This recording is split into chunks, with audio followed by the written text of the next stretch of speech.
Can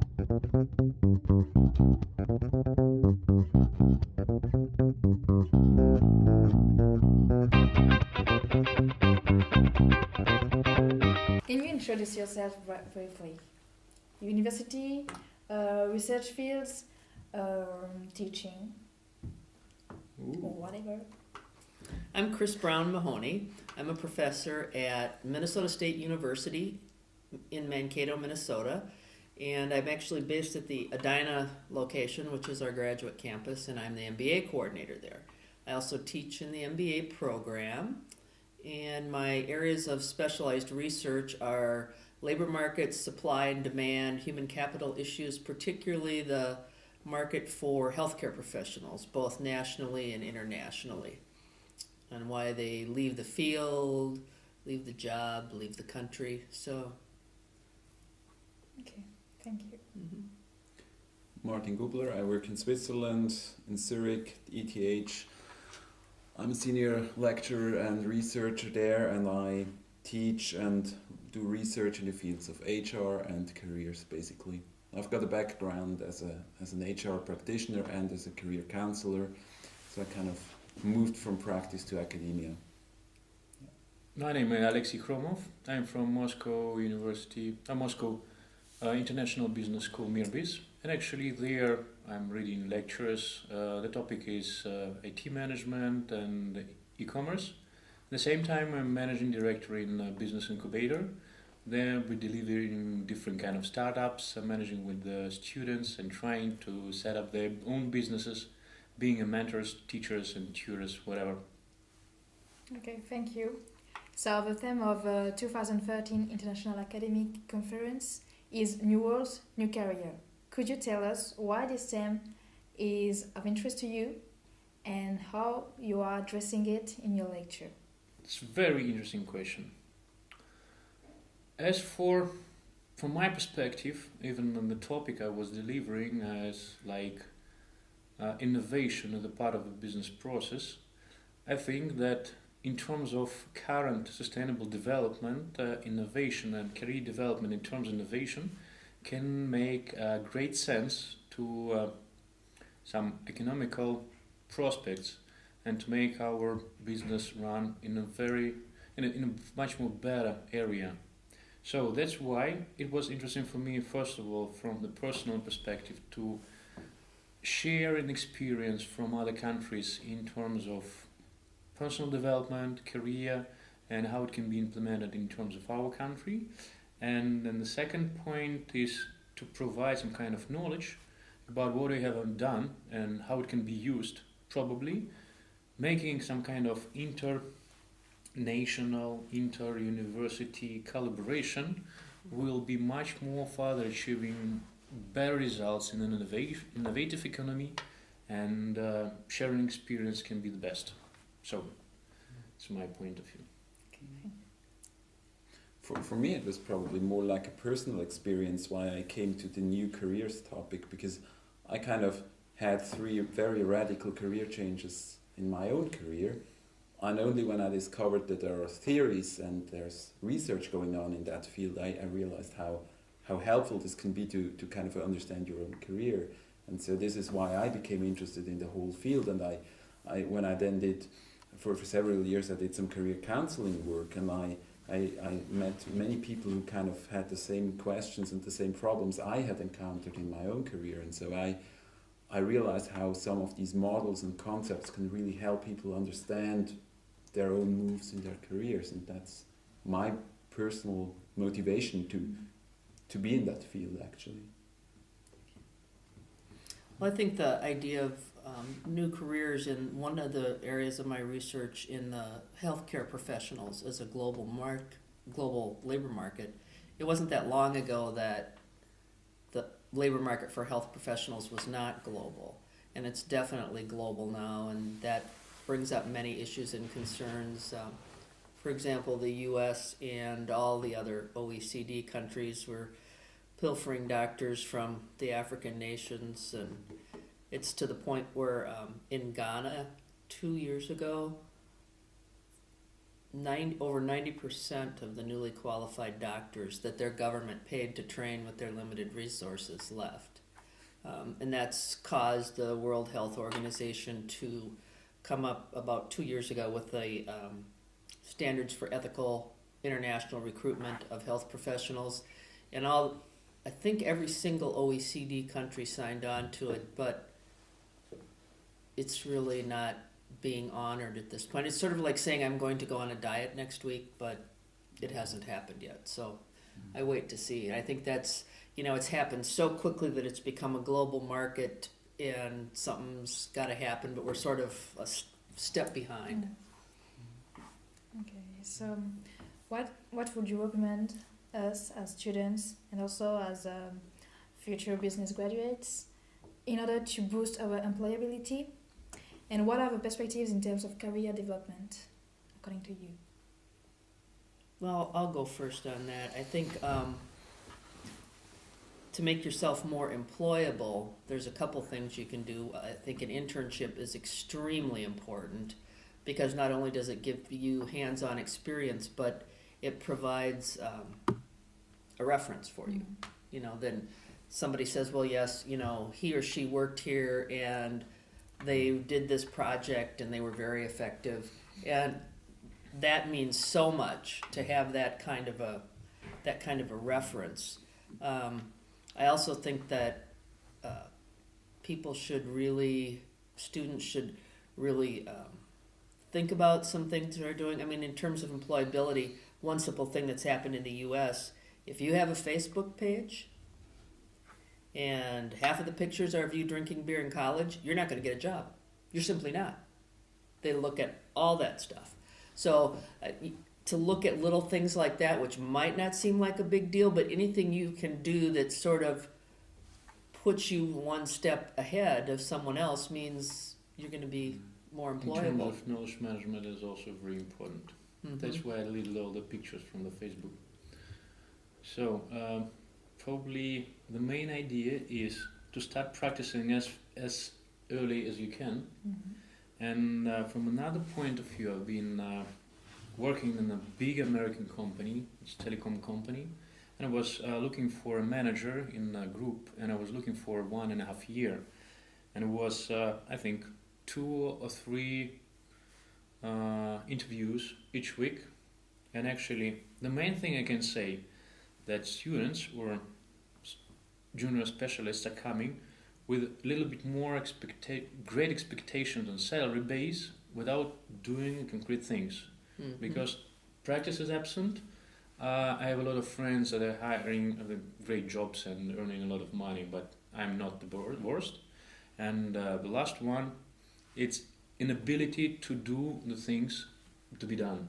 Mm-hmm. I can only say, I can only dream, but if I'm asked to do something, I have no experience how to manage it.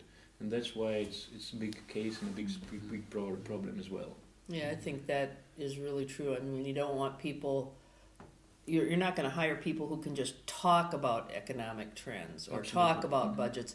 They have to know how to do them. They have to demonstrate that, because the idea that we have that problem often in the U.S., people who get their masters then believe, okay, I'm going to start in my first job, I'm going to make $100,000 a year, and I don't need to learn how to do that analysis because my assistant will do that. And it's like, well, you know what? You better wake up and smell the roses here, because you're going to be the assistant first before you get to have one. Before, you should be assistant for a manager. Mm-hmm. Yeah, you have to, you're not going to start at the top. And that's in addition to what you just mentioned. I think that's a crucial point. When I interview people for or recruit them, I think they need to convince me. And in some way they need to convince me that they are the right person. And I think one of the aspect is that they have some relevant experience. That's one thing. But the other is that they can kind of convince me about their motivation. And that's where I often see that people lack that. Down. Yeah, because they will use some buzzwords and they say, yes, I'm creative and flexible and whatever they think I want to hear. But whenever I ask a question, they will not be able to respond to it and convince me that they are really flexible and creative and so on. Mm-hmm. And so I think experience is one thing, and the other is really be clear about what you need and what you want and why you are the person for me to hire.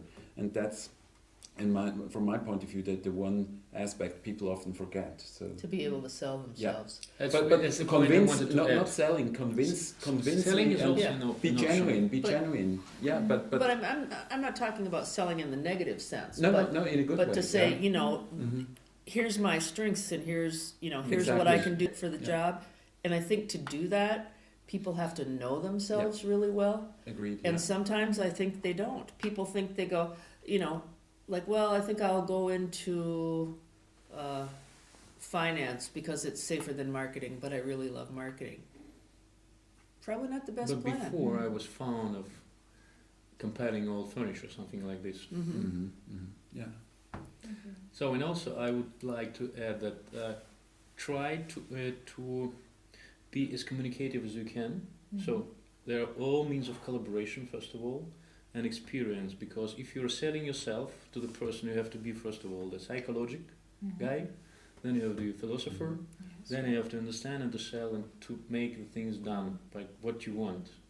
Yes. So that's the And point. every chance you can get to do, for example, students are often hesitant to speak in front of a class or a large group of people, and the more you do that, the better off you are, because that's one thing that people just don't seem to be able to do well without practice. It just doesn't. You can't just read about it. You gotta do it. And Yeah, speaking cool. about practice, do you think our careers are bound to be international? Probably a good percentage of Yes. people are.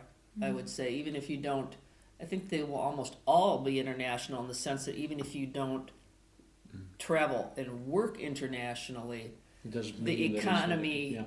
within which you work and the competition your company will have and where you'll recruit people from. So even if you don't go, you cannot escape international. It's like the globe has gotten smaller. Exactly. In addition, so we have startup procedures, like people are coming, just explaining the ideas. It can be technical, chemical, or IT, or highly technical. So, and the first question afterwards, in case of business model is fine, marketing model is fine, the question, who is it from the team speaks English at least? Because you are not speaking about the only Russian market. You have to be To be widely really spread. successful. Yes. Yeah. Mm-hmm. It's the matter of key point of suggesting this kind of stuff. And what are for you, according to you, the key success factors to work internationally? Speaking Yes, English is English, definitely yes, one. sure. Mhm. The other, I would say, is be flexible and be open. I mean, I was an expat in London for 2 years, and that was a completely new, interesting experience. But you have to be open about it, and you have to embrace that, and you really have to love it. And yeah, probably, I'm back to your question. Probably not everybody will work internationally physically, but as you said, you will be in touch with Virtually international, you will, at least. international exposure anyway. So you will have to be fluent in English, and you will have to be flexible in some way, because competition, as you said, is global. Right, and I think Yeah. it's very important. I would say, I think the French culture has the same piece of this that the U.S. culture does. And I tell U.S. students, you cannot go into a foreign country or deal with foreign people thinking you're the best and you're better and you're right. And I think, U.S. students have that. I think there's a piece of that in France as well. And you just are not going to be as successful. And you have to be open, to things that are different. And I think Americans are really bad at that. And that's why we'll do whole classes and workshops on that. And I'll tell students, look, if you're the kind of person who's going to go to France or Germany or Italy and you want to have a Big Mac for supper, don't go. Just stay home. If you have to be that rigid and you have to have everything that, don't go. Yeah. You're not going to be happy. You're not going to be successful. You either change that piece of your behavior or you're going to What do they tank. answer? What? What do they answer? They usually get angry Because of Mark. because we shouldn't But eat a actually, Big Mac. that can be a question back to you. What borders and what kind of international business you're speaking about? Because if I'm going outside Moscow, for example, Moscow, the place where I live, I will simultaneously meet people from France, Italy, Germany, United States, Uzbekistan, Kazakhstan, and I am already in international business because I have to manage all them. There are both aspects. Okay. There is this one. You are in your own country, in your own university, and you meet people from Spain, from Mexico, from the USA, and from China, etc.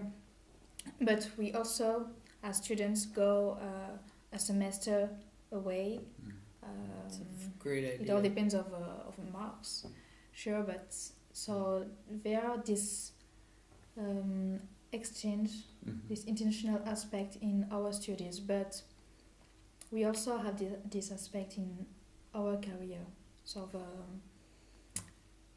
the sentence, the motto of school is this new world, discover this new worlds, and new worlds may mean international, but also working borderless. Working, with the internet, and you also have this international aspect. So we have a very good experience in terms of foreign exchange students groups. When we unite Russian students with foreign students that are coming, and they have their general task, for example, share experience in between, and to make oral presentations in teams. So it's the best way to exchange within the history, within the opportunities, within the probably different kind of approaches. So I think it's kind of practice. So do it as we much have as it possible. also here. First year we made a cross-cultural seminar. It was very cultural. It was about cinema, but global cinema is something. But when you speak with someone who comes from China, he has a totally different aspect, a different point of view of cinema, of culture. Absolutely. So global, local. So this is a Make a question. seminar about beer, so you will find a lot of things. And so just to the last question is quite long, so be prepared. Okay. We are experiencing an economic turmoil, especially in so-called developed countries, and this has a huge impact on our careers and the way they are managed. So do you think this has a greater impact on new generations, and do you think we will have to manage our careers differently? Wow, you will definitely have to manage So your careers differently. Definitely.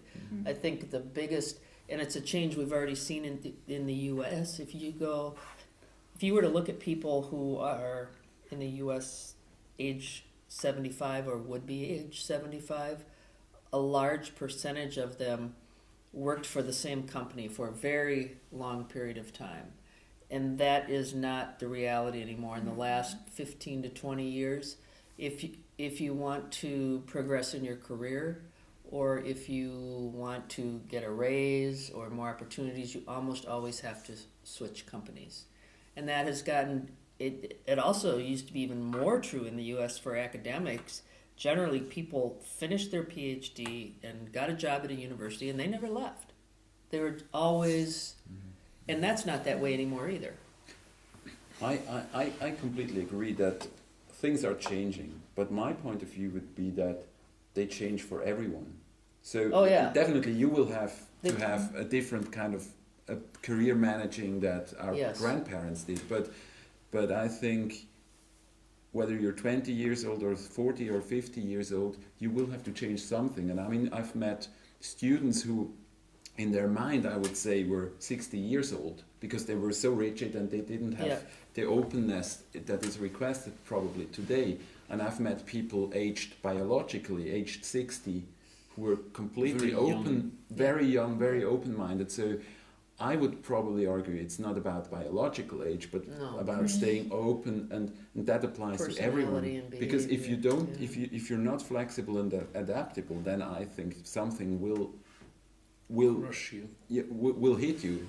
Yeah, because you'll be done. Yeah. I think one of the, at least in the U.S., one of the big impacts on your generation in the U.S., your age generation, is that I'm a baby boomer. I'm at the older end of the baby boomers, and one of the things that happened to us is the change in the retirement system, because when people used to keep their jobs for a long time, they worked for the same company, and because we don't have the same kind of overall social network as most of the European countries do, you got a pension from your employer. And what happened to almost all of the baby boomers is we would have jobs for like 15, 20 years at the same company, and then they would declare bankruptcy or reorganize, and Failed. the pensions went boop. And what we didn't have, which the younger generation has now, I mean, we have it as well, is what we call 401ks, where Insurance policies, and when you can. not really insurance policy, it's mutual fund. Okay. You put it in, Yeah, you it's can always manage the it same into a idea. stock market or whatever you want. It's money that's invested that's not in a pension fund, and it's yours. The problem is that if you're a baby boomer like me, you couldn't start doing that till you were like 40, early 40s, and I'm almost 60. So I've only had that amount of time, whereas the younger people now, they have been able to do that starting from when they're, when they get a job, and it's portable, because that was the thing about pensions in the U.S. They weren't portable. So even if the company kept your pension, you still had it, and they went out of business after you were there for 12 years, you only had 12 years credit, and then you go somewhere else and start over again. So now people can take that 401k with them, which is better for them, but the negative side of it is that the baby boomers have less money because we didn't have that opportunity, and now our social security is going. So I mean, somebody's going to pay for it, and it's probably going to be that generation. They'll be taxed higher. On the other side, I'm sure all of you will have to work longer than the 62, the retirement age, I think, is in France right now. Oh, see, I'm ours sure. isn't I that mean, already. it won't be 62 by the No. time you retire. So you will have to manage your careers for a longer period. So I'm sure that's a difference Yep. to today's careers, definitely. So, yeah. In addition, probably, up to right now, you have to decide what do you want. And up to this point of view, you have to build a career, even thinking from the very beginning, up to probably some middle term, probably making mistakes and correcting them with the professional and experts, but being in a action, moving all the time. Okay, to be flexible. So. Yeah, so I think it's like you have to have the perfect mix of planning your career, sort of, and you have a path and a goal, and then at the same time being willing to be flexible enough to be open to say, here was what I thought I was going to do, but boy, this opportunity. Yes. So it's a mix of the two, and I think that's a difficult balance to have. We were discussing it 1 hour ago when I was discussing the knowledge management approach. If you're not afraid of failure, you're doing right and wrong things. In both cases, you get knowledge. You learn something. Yeah, exactly. Get experience. On the next and- stage, you will manage all this knowledge, but it will be some kind of base. So, if you're stable, if you're not doing anything, you can be like in the same stage in the future. So. We hope so. Okay, so thank you. You're welcome.